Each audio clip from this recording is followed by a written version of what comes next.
Ikim FM, inspirasi utama anda. Assalamualaikum warahmatullahi wabarakatuh. And a very good afternoon to our dear listeners of Ikim FM. Welcome to the final episode of Shaping Tomorrow. I'm your host, Batrisha Afrina. Alhamdulillah. Thank you very much for listening to us from wherever you are. Either you are listening to this through radio or even through our social media pages, Facebook and YouTube. And as usual, I would like to introduce the man of the show himself, Dr. Syafiq Borhanuddin, who's the fellow at the Center for Economics and Social Studies, AMAS, IKIM. Assalamualaikum, Doctor. Waalaikumsalam warahmatullahi wabarakatuh. How are you, Doctor? Alhamdulillah, I'm good. Thank you. Alhamdulillah, happy to hear that, Doctor. And Doctor, who have thought we have finally reached the end, the final episode for the season 10 of Shaping Tomorrow for today. All right, okay. So since it is a final episode, I'm sure you would like to conclude many things that we have talked in the previous episode so far.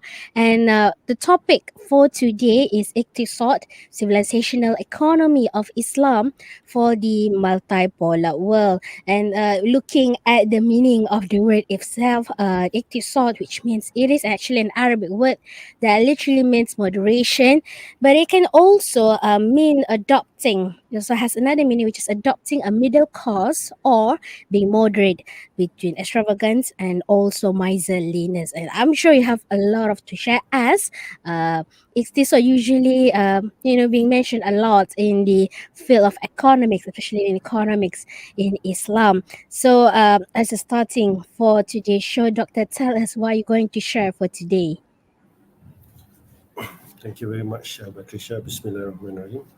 Alhamdulillah Rabbil Alamin. Wassalatu wassalamu ala asyrafil anbiya wal mursalin wa ala alihi wa sahbihi ajma'in.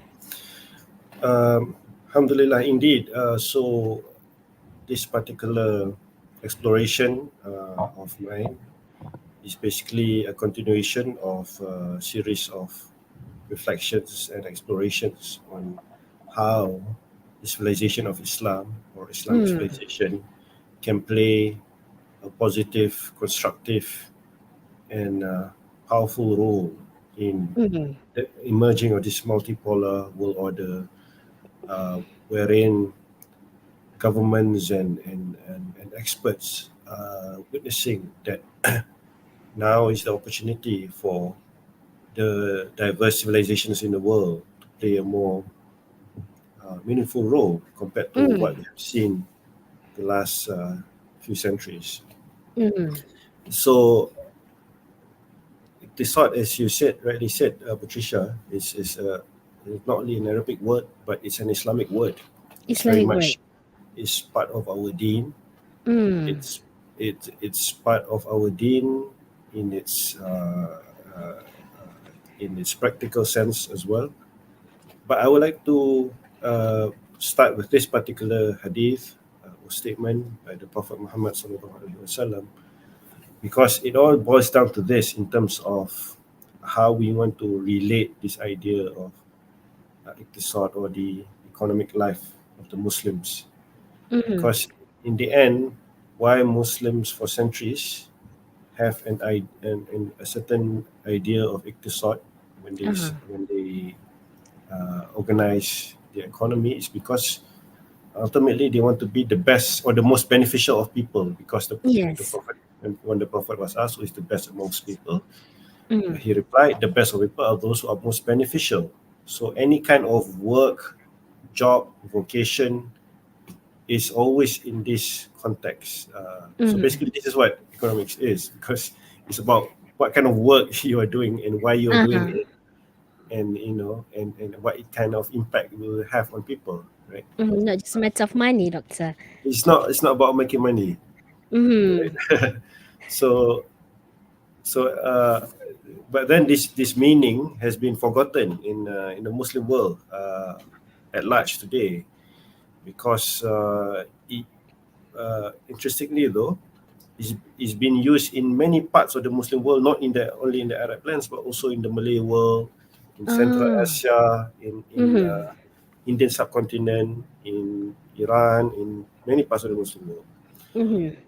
But just in brief, what it means is that is to be is basically basically the aim of religion of Islam in the domain of the economy Uh-huh. or in the economic life of the people, meaning to have one way to define or express it is a judicious or a proper use of resources to suffice the community. So it's the more so it's not about fulfilling unlimited wants Uh-huh.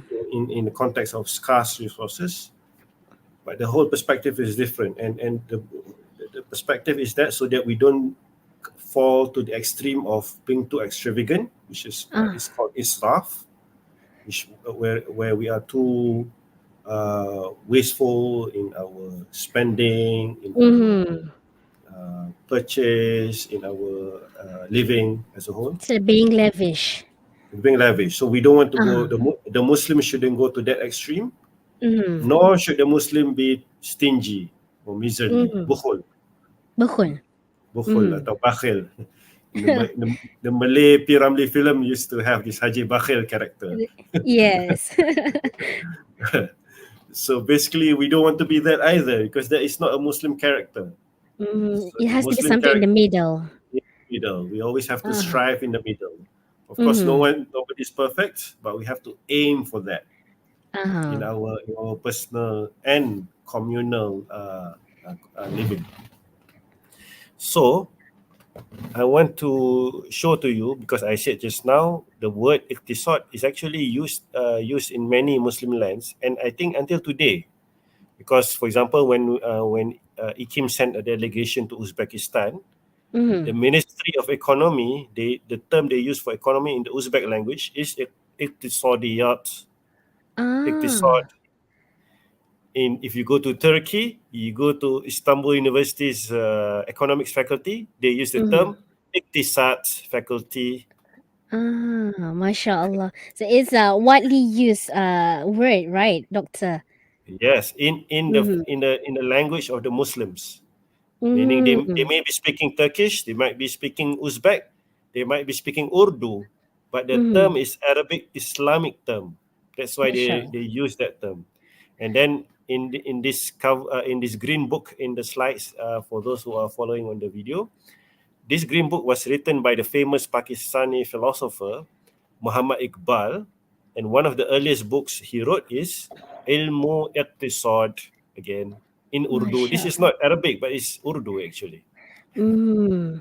I And think it's because of the meaning of the word itself. It's like for me, it's not just a matter of being moderate. It yeah, has a multiple layer meaning behind it. yeah. So if you say use these words in the Muslim lands, automatically they have a better understanding of what economics is if compared to what if you use the word economics in English. Mm-hmm. This means Because that is it yeah, more specific than the word economy itself? it has a different meaning to economics that is used in the Western sense. That's Mm-hmm. why. Okay, I see. and then one more example I want to show is by the Malay people. This is a quote that I took. It was actually uh, written by Dato' An Jaafar, that Malay political leader who unified the Malays for independence. Mm-hmm. He crafted this Ikrar Sumpah Melayu, which is like a Malay the sort of the what's Ikrar, Patricia, you can help It's me just with like this. pledge. A pledge, yeah. uh-huh. This Uh-huh. was 1946 before independence, but basically they wanted to make sure they are unified Uh-huh. for a worthy and noble cause. So MashaAllah. this is just an excerpt, a short excerpt, but because it used this word iktisad, it says, Mm-hmm. kami umat Melayu Islam bersumpah setia untuk, and one of the items is memperjuangkan iktisad dan pelajaran bangsa Melayu. MashaAllah. So it doesn't say memperjuangkan nak meningkatkan Ekonomi. ekonomi atau income atau kekayaan. No, Mm. Mm-hmm. so there's a difference because the Mm-hmm. Malays then they understood what this economic life means. Memperjuangkan iktisad, so make sure there's balance in the economic life. Mm. Not to be Masya filthy rich, not to make money Uh-huh. for the sake But of it, then, but to have Iqtisad, you see. And the beauty of Iqtisad, there's the element of social justice into it, right, Doctor? Exactly. It means Mm-hmm. social justice, it's justice towards the environment. Because when Mm-hmm. you're social justice and you're moderate in your spending and in your living, you won't destroy the Mm-hmm. environment. Exactly. So there's never a problem of overconsumption, consumerism. Never had that problem because Mm-hmm. the perspective is already different and is reflected in the choice of terms they use, the concepts that they use, that shapes the So, thinking of the Muslims. so it focus on the sustainable here, right? It's embedded, it's already understood Mm-hmm. without using the slogan sustainable development. MashaAllah. So the concept is have already been introduced by years ago. I mean, hundred of years ago Exactly. in That's why Islam. when it's a well-known fact that the Muslim world, Islamic world in the past, it was economic superpower for 600 years. That's why when 600 years. they were at least 600 years, when Muslims were economic superpower, they did not exploit other lands. They did not exploit Mm. resources because what Mm. they stood by economy is again is iqtisad. So Mm. wherever they go in the world, they don't destroy the environmental life. They don't destroy the natural life. They don't destroy the communities over there. Mm-hmm. In fact, they elevated the communities wherever they go, the Muslims, because they had iqtisad even when they were the global superpower in the political and economic life. You see? MashaAllah. Yeah. So and this is what perhaps we Muslims should try to recover Mm-hmm. when they look in their history. This is what you should look for example, among others. See, because this is still relevant. This kind of wisdom that today's Mm-hmm. Muslims have forgotten or no longer really understand, unfortunately. Mm-hmm. And it shows that the expansion of economy doesn't have to compromise the development of a nation or development here. If you say, for example, like if you want to modernize a country, you don't have to sacrifice or compromise the nature itself. We here because it That talks is a about sustainable. that is a modern economic problem. That's a capitalist problem. Ah, The Muslim right. world don't have that problem. Mm-hmm. So that's why, Balance for it example, there. yeah. So that's why now in the modern world, you see these kinds of books when they Mm. speak of the loss of balance and problems in the economic world. Basically, by now the trend is uh, the big multinational corporations are doing too much damage in the world. Yeah, Mm. this there's this book by David Cotton. This was a very famous book, I think, written I think some decades ago. Said when corporations rule the world, he basically talking about how when corporations have too much power in the world today, in the world's Mm. economy, it's creating a lot of problem in the environment and so on. So even Westerners, non Muslims themselves are recognizing this problem. Yes. See? Uh, so Yeah. actually, I mean, if you look at it, it is more damaging than the politics itself. It is because politicians are being influenced by this Economic superpower. corrupted understanding of economics in the modern Ah. sense that is being used by the basically corporations is taking capitalism to its extreme level. So it See, goes beyond the economic sector. yeah, basically all these people they have an understanding of economics because but it's not iqtisad, it's about profit maximization, exploitation of Mm. resources, people, lands, doesn't matter where you are, right? Mm-hmm. So Mm-hmm. the logic is different, the purpose is different, the aim is different, Mm-hmm. I right? see. Mm-hmm. Yeah. So but in contrast, in the Islamic civilization, I use the tree to give this to see how Islamic civilization is structured. You see, uh, the roots of it is a proper education with the goal of producing good human being, not just to be a good worker to serve the economy. And Mm. then the branch, the trunk is this one is and then because of that you have a good kind of political and economic system based on the right conception, based on iqtisad, based on siyasah. Mm-hmm. And then the fruits you will see is the civilization in the Islamic sense, the tamaddun. You have happiness, you have justice, you have beautiful cities, Madinah and Madinah Mashallah. al-Fadilah. So Madinah is not just Madinatul Nabi in Arabia. Madinah Mm-hmm. is supposed to be in all Muslim lands. That's why Mm-hmm. in different Muslim lands they used to call Madinah al-Baghdad, for example, Madinah al-Fas, the different cities in Muslim lands. Mm-hmm.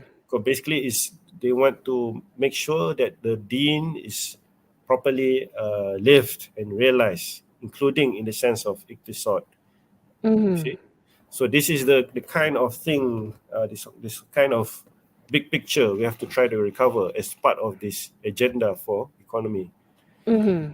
And then when we talk about the economy, economic understanding in Islamic civilization, this iqtisad, the roots of it at the bottom of the tree, which you cannot see, is the worldview of Islam, the understanding about God, about who is this human being, what is our uh, function or purpose in life, Mm. what is this dunya, what is this Ah. what is this alam, this universe? Are we supposed to exploit it or are we supposed to respect it as custodians, as khalifa? So there's all these things are connected. That's why Muslims, as a result, you see the branch when they talk about economy, about how to uh, build their economic in their society is different. Mm-hmm. And as a result, Mm-hmm. you see the fruits. You see is justice in the economic life. People are happy. There's work-life balance. There's Uh-huh. environment. There's harmony in the environment. So that's the fruits. But Mm. to get the fruits in that kind of economies, to get the fruits that is good fruits, not bad fruits like extreme capitalism, Uh-huh. you must have the right roots. Yes. So Mm-hmm. so we have to see all these things in an interconnected fashion. We cannot simply talk about economy and economy alone without talking about what is the roots of that economy, the worldview, for Mm-hmm. example, the right Mm-hmm. understanding, the right vision. Mm-hmm. Mashallah, and it shows that how beautiful the religion of Islam itself is not just a matter of religion about the faith, but also can Yes, also involve in a lot of perspective, a lot of things in our life. And it started as you mentioned here. So if there are listeners here who listen through radio, you can tune in through our Facebook or even YouTube to see the slide here that Dr. Shafiq is showing right now. There's a tree of civilizational economy of Islam where it starts from the root, right, doctor? So if you don't have the right root, you cannot get all the good like branches and the fruits here. You have like legal structure. You can yes, see about the tasawwuf ethics, and then eventually then it's going to lead to fruits. Here about in the end of the day, it really is the showing about the Islamic civilization, right, doctor? correct. So the roots Mm-hmm. in Islamic terminology we also call iman or Iman. akidah or Ah. belief or faith. Mhm. So Mhm. that's why this iman, this akidah is very important, and it needs to continuously be learned even when you're adult, even when you're Mm. grown up, not only in school. Because Mhm. there are many things about this iman we have to learn that is very can be very deep and very sophisticated, and you need Mhm. that kind of knowledge so that you know can guide you They dictate build about the decisions in life, right? exactly, including Mhm. on what is economy. That will help you Yes. to decide what kind of understanding of economy you want to pursue, Uh-huh. right? Mhm. Yeah. So people may ask, okay, this is very nice and beautiful, but what what is the proof in terms of the action, right? So now we'll talk about the Ah. practical part. Some examples in the practical part. In terms of the work, or the term I use here is vocation, a Muslim once he finish his lower education, for example, he wants to look for work, for example. Mm.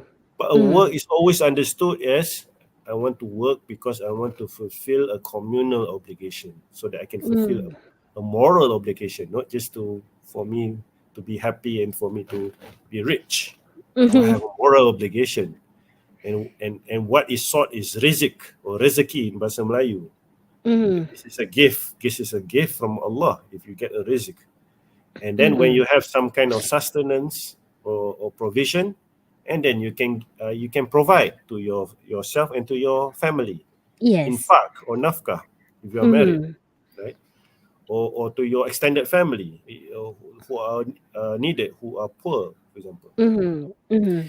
And then when you do your work properly, when you do your so whatever work, whether you make carpets, you make art, design and stuff, and then hopefully when you do with the right intention, with the right niyyah, inshallah there will be some barakah, some blessings, divine blessings, and you will feel some, as a result you will feel some tranquility, some serenity in life, Mm-hmm.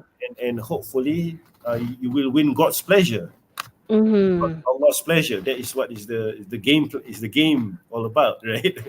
Yeah, uh, and then doctor, I think this is why people say that we are usually encouraged to love the work that we do, because if that it shows that the perspective that you have when doing the job, when you do your work sincerely in Islam, there's the element of barakah, or the elements of blessings here, and it's not just for us to gain money and to sustain ourselves, but looking in a bigger perspective, it is an also an ibadah or also right, doctor. yes, yes. And Mm. that's why if you look at many Muslims in traditional societies, even today you see people who make carpets, like in Iran Mm. or Morocco. And I mean, they don't, they are very, they take their time with it. They are very patient, very humble, you know, Mhm. and they just go. But why? Because of this whole perspective of understanding of what is Iqtisad. They may not use the term Iqtisad, but they understand all this perspective, which is basically Mhm. Iqtisad. Yes, and it also can be practical to all Yeah. types of job, right, doctor? It's not just you don't have to be a scholar or to be Yes. someone in a position, but then You can in be a any type. farmer. You can be a farmer even. Yes, There's, yes. in fact, this kind of jobs, this practical jobs, is very dignified in Islam. So Mm. it's because in the world, in the Islamic civilization, you don't have to be like a consultant or accountant, a Uh-huh. lawyer to be regarded as highly, because what is important is to be of benefit. Back again to that hadith, what the Prophet said. The Mm-hmm. main thing that will determine your sort of your rank in the sight Mm. of God ultimately. So it doesn't matter what society says.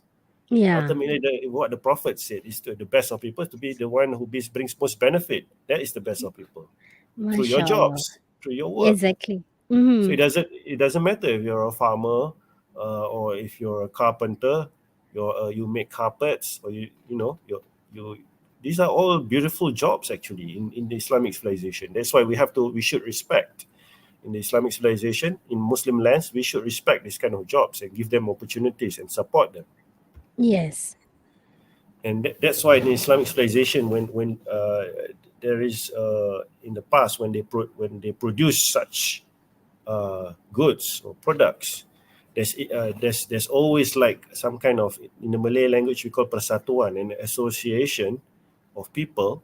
They come together, they learn from each other, uh, and they have a sheikh, a spiritual mentor, to Mm-hmm. advise them on the best, on the right conduct, on the adab of work, on the sharia also, and so that they are cooperating with each other as per what Mm-hmm. the Quran commands the believers. So there's no competition like the dog eat dog competition in the modern world, like Uh-huh. in the market, in the supermarket. No, they all work together. They can be working in the same bazaar, but they are all working together, and they have the same sheikh, same teacher as Mm. well. You see, so the culture is different, in Iqtisad, in Islamic civilization, and this is still Mm-hmm. possible. We can still do this. It's not like a very strange idea, isn't it? So it's more onto the well-being of the community instead of individual profit. Yeah, yeah, exactly. Mm. That's what fardu kifayah means. You suffice the community, the collective. That's technically what what it means. And Mm-hmm. then and then also when we talk about farmers, right, agriculture, this is a very highly regarded profession, vocation, even during Muslim Andalusia times. This is a quote by a scholar from Seville, back then is Muslim Spain. He said husbandry, or like agricultural kind of work, is the foundation of civilization. To that extent, he said, all sustenance Mm, derives from it, as well as the principal benefits and blessings that civilization brings. So you mashallah. look at the kind of respect the Muslims in the past had for work of this kind of work. Mm-hmm. So it doesn't mean that you do farming or agriculture, husbandry. It doesn't mean you are a lowly person. Not at all. In fact, you bring blessings and benefits to a civilization. Mashallah. So you don't have to look down upon other people's job. No. We cannot. Mm-hmm. And then if you look in terms of the commercial world, in terms of the business world, also they have similar spirit in terms of their ethics, their adab. That's why this is a nice basically picture you can find in National Geographic. It shows how when Muslims controlled world trade, they had this like one-stop center, which is a hotel, which is a restaurant, a resting place for Ah. traders. For Mm-hmm. traders, when they take their camels long distance, sometimes they need to rest. So they have Mm-hmm. these places called caravanserai Mm. in the Silk Road. Everywhere you go, like Central Asia, Turkey, you will find a lot of this. So it's So like R some and R. it's like RIA, but hundred times better because because it's sometimes is funded by wakaf. So maybe the Ah. sultan will sponsor it. So what happens is, if you're a scholar, you're a businessman, you come caravanserai. The first 3 days, for example, you don't have to pay anything. It's free. Mm. You Because of the basically have walk-off. because of the wakaf. Uh-huh. So it's a whole ecosystem. It's a whole system that makes Iqtisad a very a powerful economic model. You see, so Mm-hmm. it was in practice, and because of this, many people converted to Islam also in the Central Mashallah. Asia, in China until today. That's why we see 100 million of Muslims in China, because in that part of land in China, in Xi'an, in that Uyghur place, Xinjiang, they were part of this Silk Road, where Uh-huh. they had this kind of trade. You see, Mm-hmm. so when Muslims do trade, they always bring good adab, bring good ethics. They come with a smile, maybe they come with very pleasant disposition. Mashallah. So people Mm-hmm. love that. People love doing business, and on top of that, they bring beautiful products, right? All these handmade Uh-huh. carpet, handmade clothes, beautiful designs, you know, Mashallah. inspired Mm-hmm. inspired by the Quran and inspired by many beautiful things. And So and it's and a then form of da'wah. yes, it becomes da'wah also Mm-hmm. in a very sophisticated sense. They don't go around, Exactly. they don't just And preach preach. left and right. Yeah, but they Uh-huh. preach with their actions, with their business model. And then this wakaf. Speaking of that wakaf, how it supports that whole iktisad model. You see, because now these days we don't see much wakaf in Malaysia or in Southeast Asia. Mm-hmm. But for the longest time, for hundreds of years in Islamic civilization, this wakaf, there was not only wakaf for universities, mosques. This is the typical ones we hear. But then there's also wakaf for hospitals for animals, shelters for Hospitals for animals. animals. Yes, Wow. for dogs, for cats, for birds. Mashallah. Not just for human. Yes, and Mm-hmm. and also for gardens, for farms sometimes, for fountains, many things. So Mashallah. so that's how, when the certain rich people, whether they are the royal family, the sultan's wife, even like this picture I'm sharing in the slide is the endowment deed or the wakaf document of Mm. the wife to the Sultan of the Ottoman Empire. So there's proof of this. So even women were part of this economic system of trying to support this Iqtisad, in a very big way. So we have Mhm. proof. We have historical proof. This is very. This is all these documents is still with us. Is still kept. Mhm. So this is one example. This is the Wakaf kind of document of Mihrimah Sultan. In fact, I've been to her mosque in Istanbul. So she's Ah, she's a real lady. Yeah, so it's still being used till today. So for hundred of years, right, doctor? and it's still used today in some of these places. Right? She Mashallah. lived 500 years ago. This Mm. Mihrimah Sultan. Right? Yeah.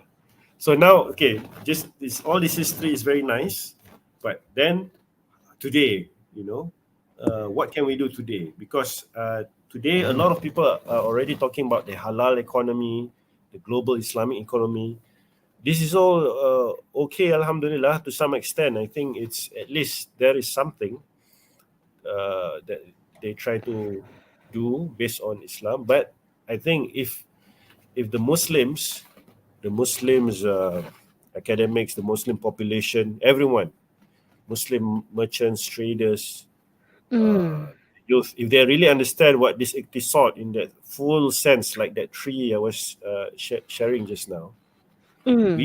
we can move to a deeper kind of living Mm. that is much more ethical. So we're not only talking about this halal economy. This is okay, but it's limited. But when we talk Mm. about Iqtisad, moving to an understanding of economics as Iqtisad, we can basically move away from everything that is uh, unhealthy, move away from everything that is Harmful to us. unjust, harmful. Uh-huh. Exactly. Mm. Example, from fast food, we will move to slow food. In the West, they talk about slow food. So means the slow food that means being cooked by home at home, and the more healthy option Yeah, compared to we have in if you look at the choices for fast food. yeah. So sometimes, in like I think even in many Western countries and of course Muslim countries also, Mm. sometimes they open home cook restaurants from their houses, right? And then Ah. Mm-hmm. they welcome, and so there are many examples like this. So that it's not about making many franchises and many restaurants, but Mm. in every neighborhood or every community there must be like somebody who wants to do this kind of whole healthy and very wholesome food business or restaurant, Mm-hmm. right? Mm-hmm. And you take from local farms, for example, all the resources, local farms don't have to import from very far because that is not good for the environment, for example. Mm-hmm, doctor. But then, doctor, I think why some people, or in fact many people, who are scared to embrace the idea because of they said that in modernization where economic everything is robust, everything is fast paced, we cannot be slow because then you will be left behind. Same goes like for example like technology. They said like if you don't adapt to the current technology in the next few years or even next year, they said that it's no longer relevant or updated into the current time. So in here, is it wrong for me to say that to modernize? It is okay to go slow instead of going fast? That's why I think we have to change the slogan from to modernize, move away from that to civilize. Modernize is Ah, a Western concept. It's a Western secular concept. yes. Muslim civilization have always aimed for civilization, tamaddun, Mm-hmm. peradaban. Tamadun. Yes, Yes. that is our aim. And Mm. of course, some things you need to do fast. You need to work fast on in certain kind of work, right? Mm. But as a whole, our society as a whole, we have moved too fast. We have destroyed the environment. We have destroyed our Yes. health. We have Uh-huh. destroyed we have destroyed our children. We Mm-hmm. have destroyed many things as a result. So we've got to Exactly. slow down.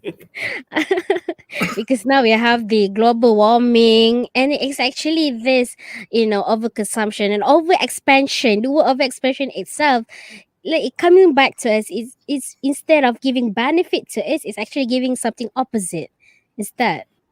Yeah, and this modern trend is only 100 years, Patricia. Not 100 1,000, years. only 100 years. These whole modern trends to be fast, to expand, to have this kind of modern living, modern fast living. This is only a very 50, 100 years kind of trend. And it's It was like and after the World War, right? yeah, yeah. I Mm-hmm. mean, there's this whole urbanization, and everyone moved to the city, and suddenly everyone have cars, and everyone go to the office. Why must Exactly. everyone do that? Ah. But then, of course, it must be hard to change that thinking because it's so embedded in our. I think education plays important role in how we can adapt to the changes, as you mentioned, from modernization to civilization. Yeah, yeah. So education can come in many ways, but that's why it has to be the right kind of education. If you see my tree just now, I use a specific term for education, which is ta'adib, which is education to inculcate adab in in Mm. in the human being. Mm-hmm. Not just education to become a worker, or education just for the sake of exams. No, Yeah, but how we many want to do it. A's? No, it's about building character, building the right mentality, the right mindset. This Mm-hmm. is what our education should be, whether in the Mm-hmm. formal schooling system, whether in universities, or even at home in terms of our parenting, in Mm-hmm. terms Agree. of our right. So Mm-hmm. everyone must adopt the right kind of understanding of education, like in Islamic civilization. Mm-hmm. And- right? So you're Yeah. right. You're very right, Patricia, about it goes back to education. But once you have some knowledge, some education, inshallah, this you can start to make decisions already. What kind of lifestyle you want to incline towards, right? Mm-hmm. Because a lot of these traditional sort of goods products is still there in the Mm-hmm. Muslim lands, like that. This like the pictures I'm showing you, these are products of Muslim fabrics, Muslim clothing, and they are all very beautiful. And sometimes the Western brands want to copy that and sell it to us. Why? In the fast fashion, right? Yeah, but that's Mm-hmm. actually our heritage. This is from our civilization. So we shouldn't let the fast fashion Mm-hmm. exploit us, copy our brand, and sell it to the rest of the world. It is wrong. Exactly. Uh-huh. Where's our dignity? Where's our pride, Patricia? You know, we are You should be Muslims. proud of it, right? We are a great civilization. We cannot let anyone do that. No, no corporation, no global elite should do that to us. No matter how Mm-hmm. rich, how powerful they are. Mm-hmm. We You have know, to stand strong so for ourselves. yes, yes. Mm-hmm. So there is wide-ranging implication if Iqtisad as an understanding of economics is adopted. So I would like to end with four takeaway points. First is that I think once we understand what is the right concept for economic in Islamic civilization, I call it civilizational economy because it's not just like for a nation, not just for a company, not just for a organization, but it's for a civilization. This Iqtisad, Uh-huh. and that when we do that, we reclaim that understanding, and we try to do something. Then, inshallah, we can reclaim it from the extreme capitalism, from the multinational corporations. I mean, we have to do that. Otherwise, they will influence our lifestyle, our children's lifestyle, and our future. Mm-hmm. So we don't want that. So we have to make sure we draw the lines. Maybe on some things we can work with them, but on certain things Mm-hmm. we shouldn't let them. Yes.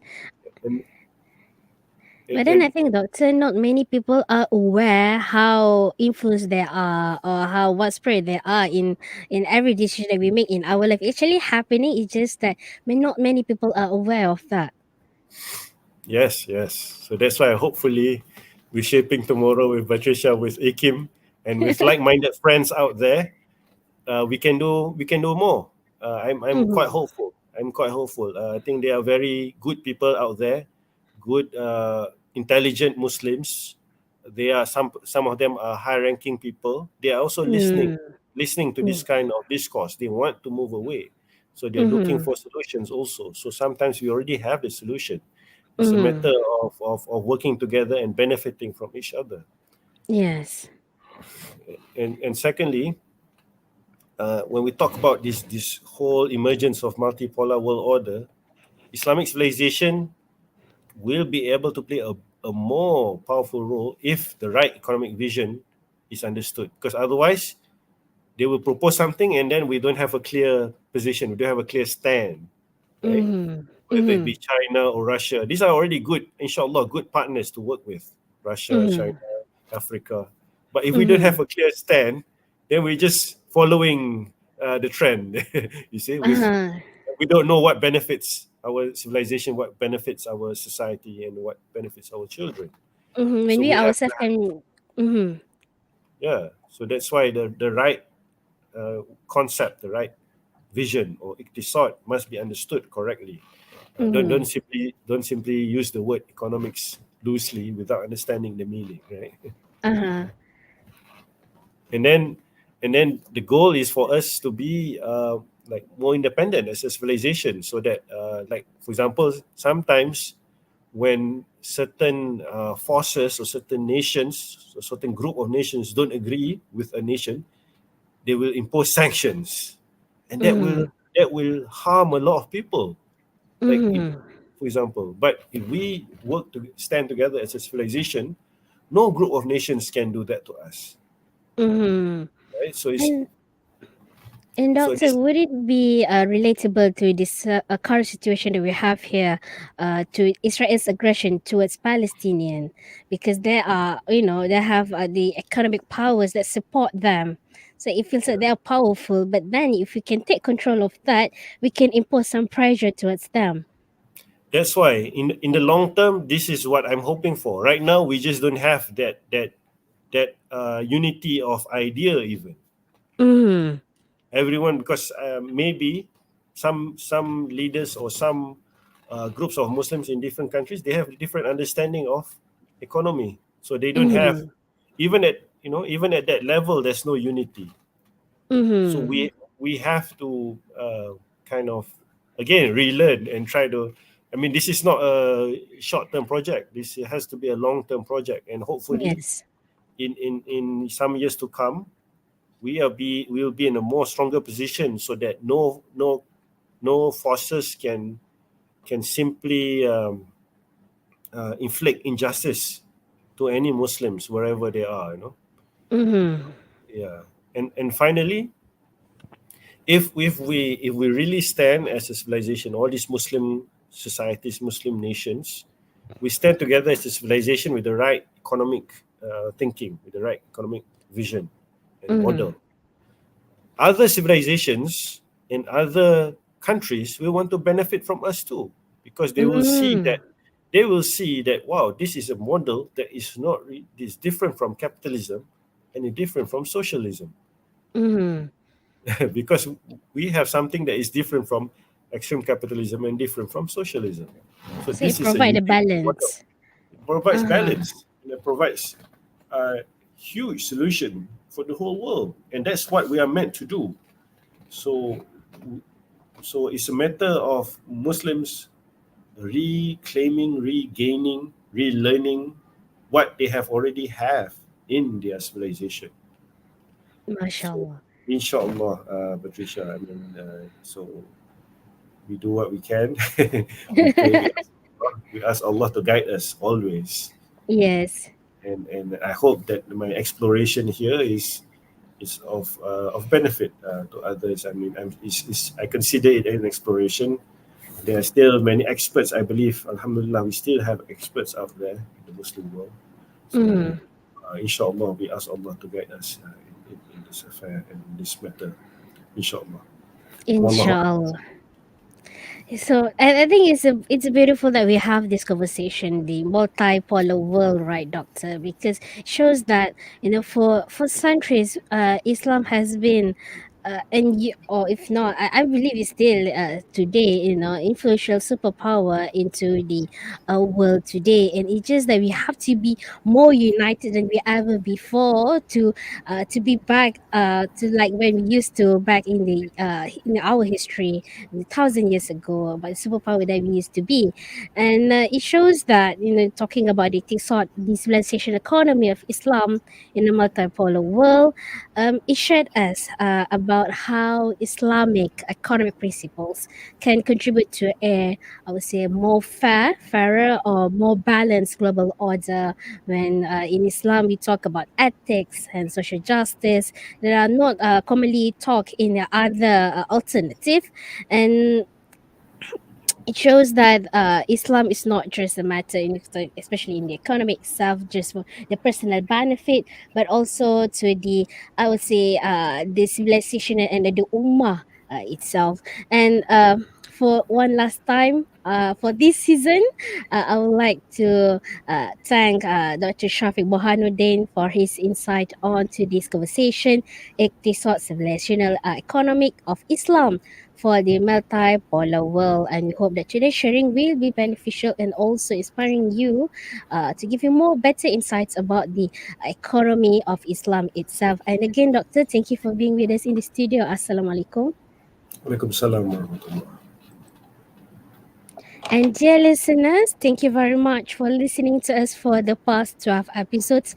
And we hope that to be with you again in the next season of Shopping Tomorrow. Wabillahi taufiq wa hidayah. Assalamualaikum warahmatullahi wabarakatuh.